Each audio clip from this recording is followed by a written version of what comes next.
The following Zoom session is being recorded and will appear later today on my YouTube channel, Math with Mayo. Therefore, when you participate in the Zoom meeting, if you do not wish for your picture or your name to be made public, please leave the video off and use an alias name. If you have questions during the meeting but do not wish to speak, email me at bmail@ybcc.edu and I will respond as soon as I can. Alrighty, so today we're going to go on and look at section 6.4, but before we do any of you have any questions over the trial and check method from Friday? I understood it, but I liked the other method a lot more. Doesn't surprise me a bit. That's the usual response. Okay, so from here on out, you can use whichever of those two methods you want. It's fine with me. All right, so today we're going to look at a couple of ideas. One of them is factoring a perfect square trinomial, and the other is factoring the difference of two squares. First, let's talk about what a perfect square trinomial is. Before we do that, let's talk about what a perfect square is. Well, if you take 0 times 0, or 0 squared, you get 0.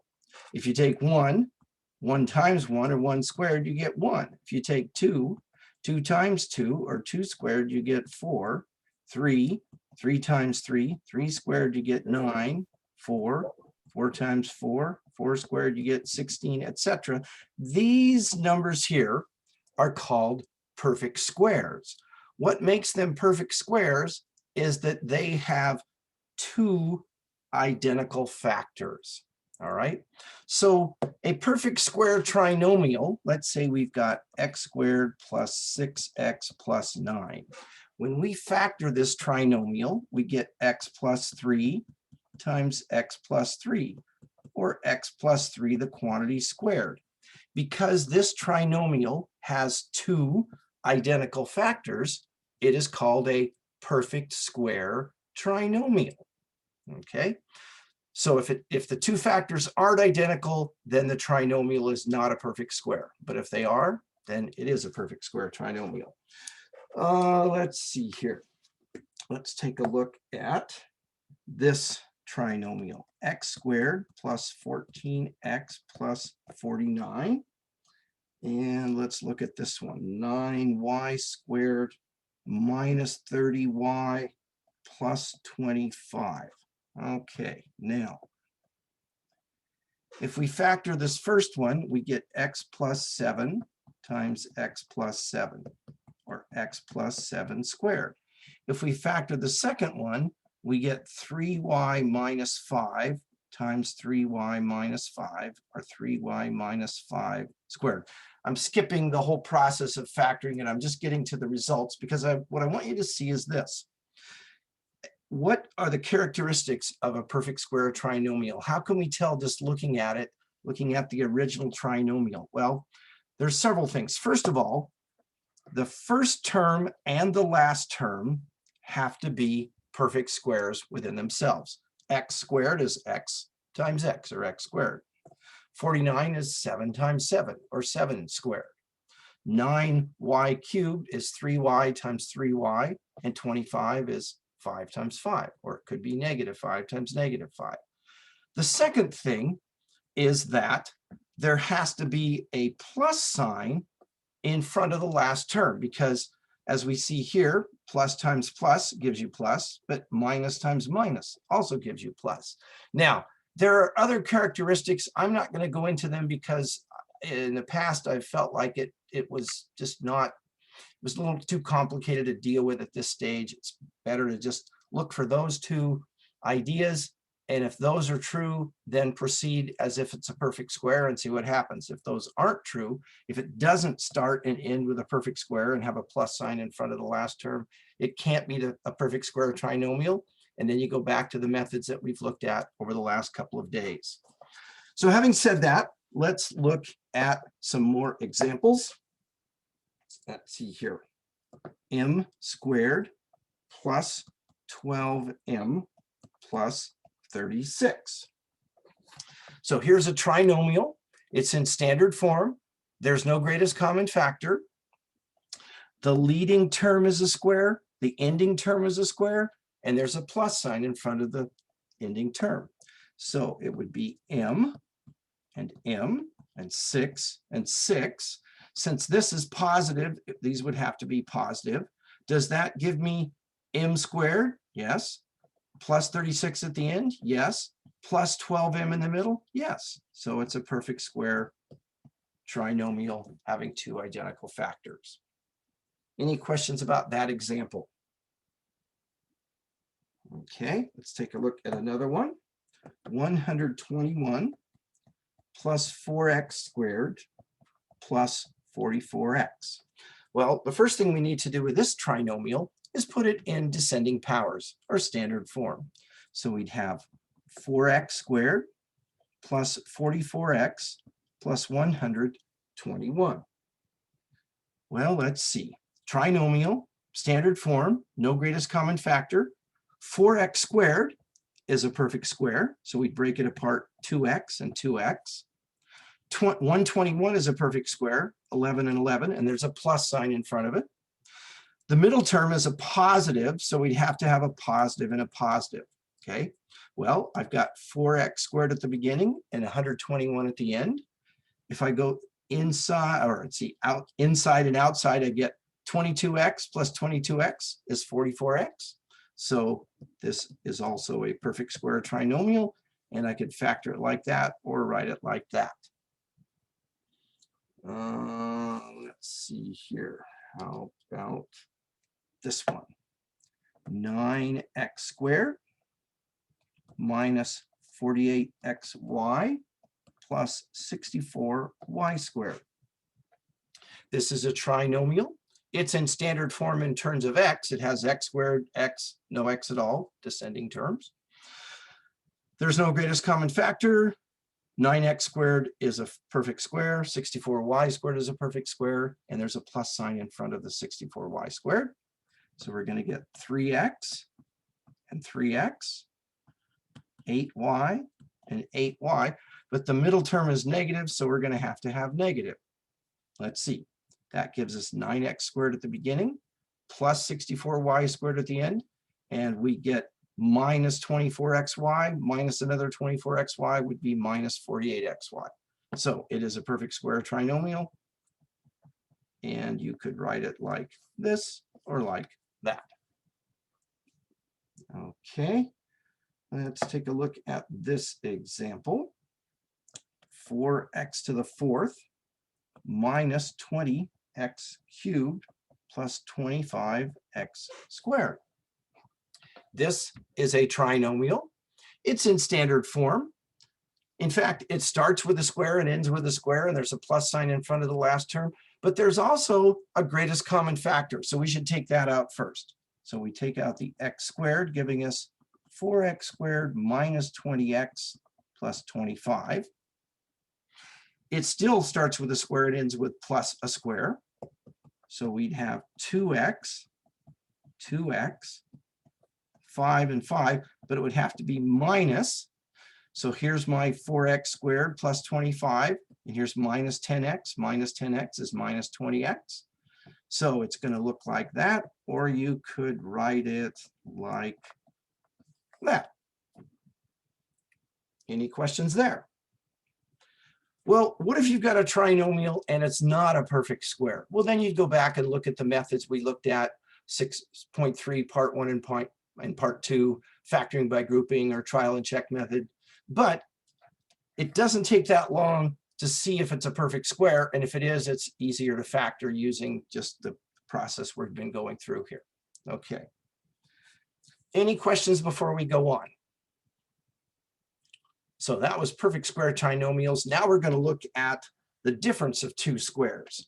And what I want to start with here is, let's say we have two binomial factors, but even though they have the same numbers and variables, the signs are different. We've got x plus 3 and then x minus 3. If we multiply these together or FOIL them out, we get x squared minus 3x plus 3x minus 9. when we combine like terms, the two middle terms cancel each other out, and we're left with x squared minus 9. Now, this is known as the difference of two squares. Why is that? Well, there's a subtraction sign, so there's the difference. And the first term is a square, x squared. The last term is a square, 3 squared. So in fact, this is x squared minus 3 squared. Notice that these two numbers, the bases of those two squares, are the same two numbers that are being added and being subtracted in the original form. In fact, this is what's known as a conjugate pair. X plus 3 is the conjugate of x minus 3. They're not opposites, they're conjugates. If they were opposites, the opposite of x plus 3 would be negative x minus 3, okay? So they're not opposites, but they're conjugates. Let's take another example. Let's take 2y plus 5 times 2y minus 5. So here we have a conjugate pair. If we FOIL them together, we get 4y squared minus 10y plus 10y minus 25. Combining like terms, the two middle terms cancel out, and we have 4y squared minus 25. But notice, if I wanted to, I could write that as the difference of two squares, where the bases would be 2y and 5. In our original problem, we had the sum of 2y and 5 times the difference of 2y and 5. So there's a pattern going this way, which means there's also a pattern going back the other direction. So let's take this problem. H squared minus 144. First of all, I want to point out that this is a binomial. It has two terms. It's not a trinomial, okay? So we're not going to factor it like a trinomial. Those rules that we've looked at apply to trinomials. So the question is this binomial the difference of two squares? Could I write it like that? Well, h squared is h squared, and then minus 144 is 12 squared. So in fact, h squared minus 144 is the difference of two squares. Now that I know that, I can write the factors. I'm going to have the sum of the two bases over here times the difference of the two bases. I want to point out this is not considered factoring this. What I'm doing here is just establishing that, yes, I do have the difference of two squares. It also tells me what numbers are going to go, or variables are going to go, and where they're going to go, kind of thing. Okay, so here is the results. Now, these are not identical factors. This is not a perfect square trinomial. It's not even a trinomial. You can't write it like that or like that, because that implies two identical factors, and these factors are not the same. They're conjugates of one another. All right, let's take a look at some more examples here. Let's say I've got x squared minus 64. Is that the difference of two squares? Well, let's see, x squared minus 8 squared. Yeah, so the factors would be x plus 8, x minus 8. And there's the answer. Any questions there? Would it be correct if I wrote x minus 8 times x plus 8? Would that also be a correct set of factors? Yes. Recall that multiplication is commutative, so we can change the order around. We can have the subtraction first and the addition later, or second, whatever. Okay. What about, let's see here.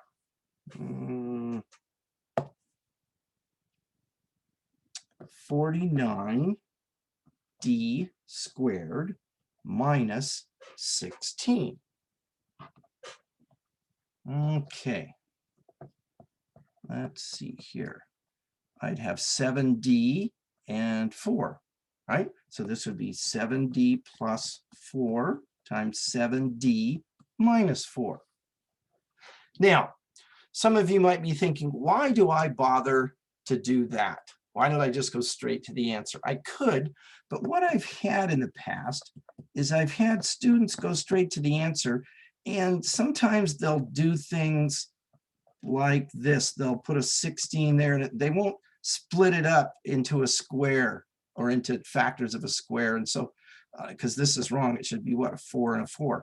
So this just makes you stop and think for a minute, what is the actual base that's being squared? That's all.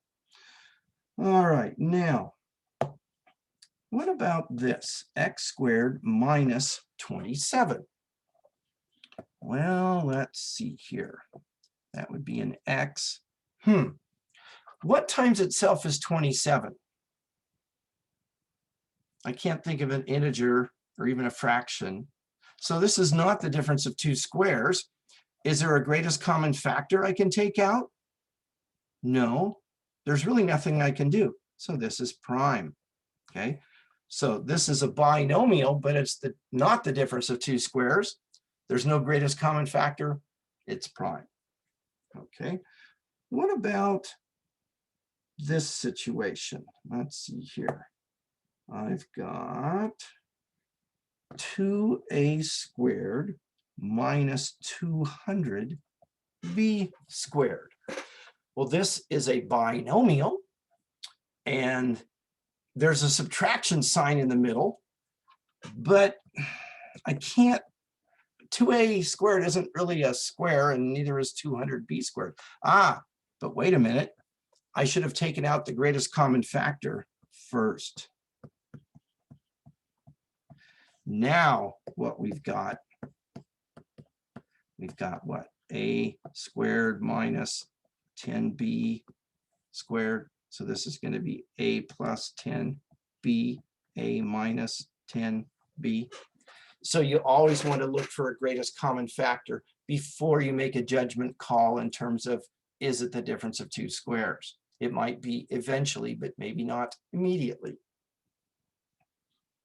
How about this one? X squared plus 25.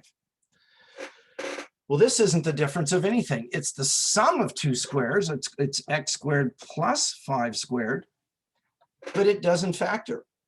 It's prime. Now, I almost want to say you can't factor the sum of two squares, but sometimes you can, sometimes you can't. And let me look at an example of that. Let's say I've got 4x squared plus 100. That is the sum of two squares. And I can do something to factor it. I can take out the greatest common factor.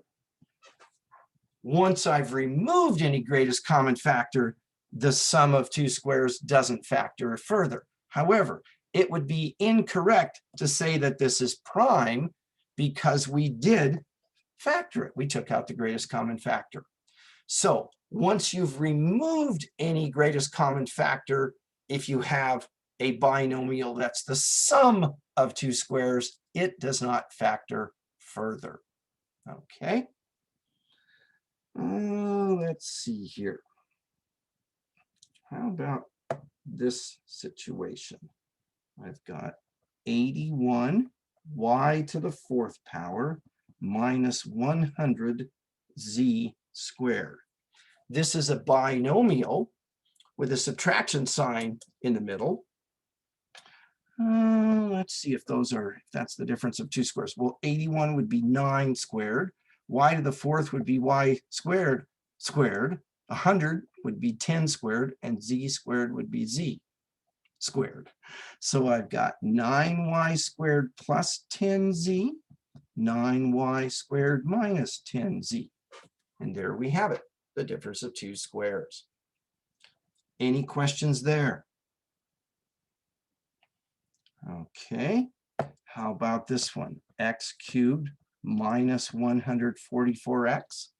This is a binomial with a subtraction sign. However, those aren't squares at the beginning and end, at least not yet. But if we take out the greatest common factor first, then we get the difference of two squares in the end. Okay, let's see here. 49 minus w squared. Now, dealing with trinomials, standard form can be a pretty big deal. Dealing with binomials, standard form, descending powers of the variable aren't necessarily important, or certainly aren't as important as the idea of, is it a difference? Okay, let me show you. We can leave this like it is, as the difference of two squares, 7 squared minus w squared, and we get 7 plus w times 7 minus w, and we're done. We could also take it and rewrite it in standard form, and we'd get negative w squared plus 49, okay? Then we'd factor out a negative, and then we'd have w plus 7, w minus 7 with a negative sign in front. These are both correct factorizations of this, but this one is less work. So if you're dealing with a binomial, it's more important, is it the difference of two squares rather than is it in standard form? Okay, let's take a look at this problem. Y to the fourth minus 625. This is a binomial. It looks like it might be the difference of two squares. Let's see, y squared squared. 625 is 25 squared. So I've got y squared squared minus 25 squared. So that would give me y squared plus 25 times y squared minus 25. So it does factor into the difference of two squares. Do you notice anything about my factors?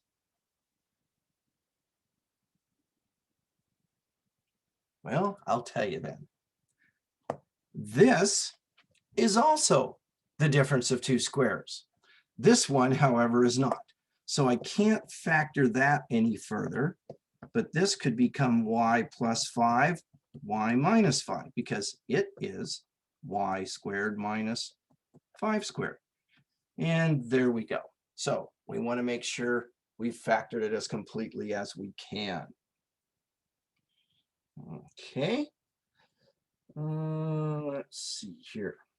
How about this? R squared plus 24r plus 144.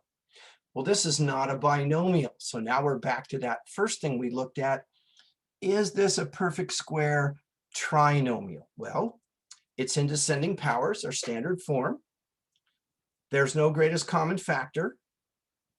R squared, the first term is a square. It has plus 144 at the end. 144 is 12 squared. So it looks like it could be. So we've got an R and an R and a 12 and a 12. It's got to be what? Plus and plus to get 12R plus 12R, 24R in the middle. So there you go. Or R plus 12, the quantity squared. So that was a perfect square trinomial. It has two identical factors. Let's contrast that with this, R squared minus 144. That's a binomial that is the difference of two squares. So the factors there would be R plus 12, R minus 12. Any questions there? So with trinomials, we're looking for perfect square trinomials, two identical factors. With binomials, we're looking for a conjugate pair, two factors where you've got the sum of two numbers times the difference of the same two numbers. Okay, how about this one? M to the fourth power, n to the fourth power, minus 16. This is a binomial, and it has a subtraction sign in the middle. So let's see if we can write it as the difference of two squares. Well, m squared n squared the whole thing squared would be m to the fourth, n to the fourth. And 4 squared is 16. So now I've got m squared n squared plus 4 times m squared n squared minus 4. Are we through? No, we're not, because this is also the difference of two squares. Mn, the quantity squared, minus 2, the quantity squared. So that first factor comes down. It won't factor further because the sum of two squares, if any greatest common factor has been removed, what's left doesn't factor. Then I've got mn plus 2, mn minus 2. Well, are we done? Let's see. Here we have a binomial that's a difference. However, mn isn't a square and 2 isn't a square. So this would be our final answer. Any questions there? Okay, let's see here. Let's take this and kind of open it up to the things we've looked at plus things we've looked at in the past. So this is stuff from section 6.1, 6.2, 6.3, or 6.4. Okay, Rx minus Sx plus R minus S. Well, this is 4 terms. What have we usually done with 4 terms? Well, we've looked for factoring by grouping. But first, is there a greatest common factor we can take out other than a 1? No, there isn't. So let's see. Greatest common factor of the first 2 terms would be an x with an r minus s left over. So here I'd want an r minus s. Oh, if I put a plus 1 out front, that's true. So I'll take out r minus s and have x plus 1 left over. So there's factoring using grouping. Okay. How about this one? X squared plus x minus 42. This is a trinomial in standard form. There's no greatest common factor. The leading coefficient is a 1. And it's not a perfect square because 42 isn't a square and it ends with a minus 42 instead of a plus anyway. So it couldn't be a perfect square. But since it has a leading coefficient of a 1, this goes back to 6.2. The product is negative 42 and the sum is 1. So how about 7 and negative 6? Plus 7 minus 6. Okay. So that again was from section 6.2, factoring trinomials. All righty. Let's see. How about this one? 3a squared minus 4a minus 4. This is a trinomial. It's in standard form. There's no greatest common factor. Let's see. It's not a perfect square. Boy, 3a squared isn't a perfect square. 4 is a perfect square, but it's minus 4, so it fails miserably that. It doesn't have a leading coefficient of a 1. So I'm gonna go ahead and use grouping. When I'm done, if you want me to go back and use the trial and check method, I'll do it that way as well. But using grouping, a is 3, b is negative 4, c is negative 4, the product is negative 12, the sum is negative 4. The numbers would be negative 6 and 2. So then we'd get 3a squared minus 6a plus 2a minus 4. Using grouping, greatest common factor 3a with a minus 2 left over. So a minus 2 left over plus 2 outside, a minus 2 times 3a plus 2. Does anybody want me to do it the other method? All right, then I won't. Let's see here. 24a cubed b minus 16a squared b. This is a difference, but it looks like there's a greatest common factor. So we want to take that out first, which would be 8a squared b. Okay. So what have I got left over? 3 Let me write that a squared b a little bit better here. A squared b. So we've got 3a minus 2. 3a minus 2, that's the difference, but it's not the difference of two squares. That's all I can do. So is to, and I suppose I should have written that a little closer together here. Okay, not leave a big gap there. So all we can do with that is take out the greatest common factor. Sometimes that's all we can do. Here is a trinomial, 20 in s squared minus 60 in u plus 100 n. This is a trinomial. It has a greatest common factor of what, 10 in? So I've got 2s. Wouldn't it be 20? Oh, you're right. You know what? Let me keep going for a minute, and I'll deal with my mistake. Okay, let's see. This would be minus 6 in u plus 10. If I look at my leftovers inside the parentheses, those coefficients are all even, aren't they? So I missed a 2. So like you said, I should have taken out a 20. So again, you always want to be checking your leftovers. Did I miss something? Which I did. Thank you for pointing that out. So I'm going to start all the way over and say 20 in, which is s squared minus 3u plus 5. Well, now I've got a trinomial. It's not a perfect square. It has a leading coefficient of a 1, but there's no way I can pull that apart with the variables the way they are. So again, it's not prime because we did take out a greatest common factor. But basically, this would be the final answer. Okay.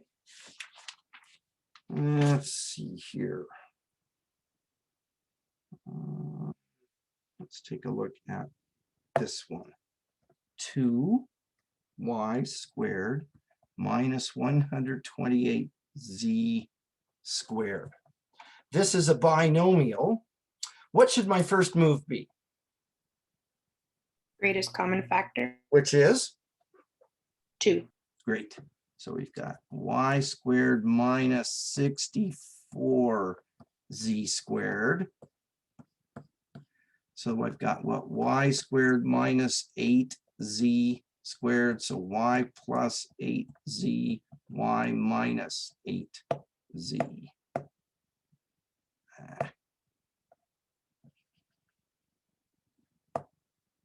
Plus 8z.